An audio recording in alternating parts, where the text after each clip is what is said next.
Já to nemůžu poslat. Já poslat můžu? Tak kluci, pojďte, já vás se tady podívat, co tady vlastně máte. Máte tady nejslanější chips na světě. Trochu rozlomený mám. Trochu rozlomený. Máme na to rukavice, aby nám to nevyžralo díru do kůže.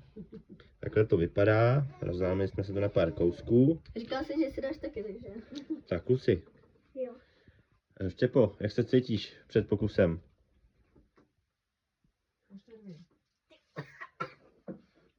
Počkej, já si donesu vodu normálně prostě. Pocity? Jaký to je? Zvracení?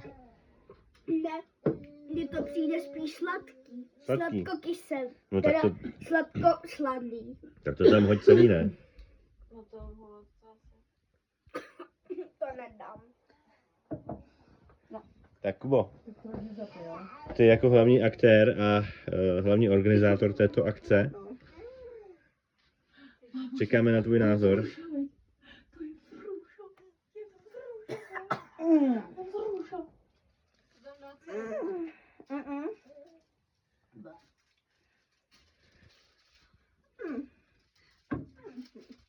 Zde úplně ždíbec a pak je to hnus. A popíšeš chuť nebo sílu?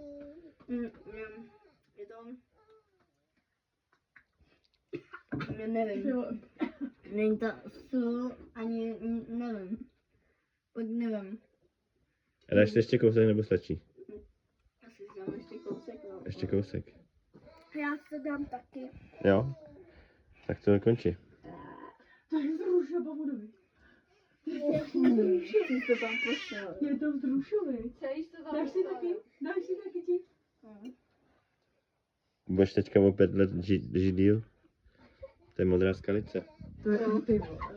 Je pak krejčovská křída, jo. Ukáž. Ty neochutnej to. No, nebyl si to ono ti to ukousne hlavu. To ti šumí, to je jak šumák. Musíš si ukousnout.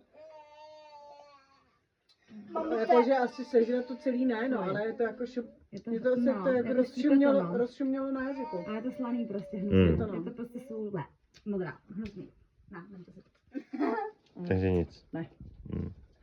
Tak jo kluci, děkuju vám s tímhletím dílem se s váma loučím a uvidíme se ještě u testovacího dílu, kdy budeme zkoušet nejpalivější oříšky na světě. Je to tak? Tak jo. Tak jo, hele, mějte se a ahoj, čau čau.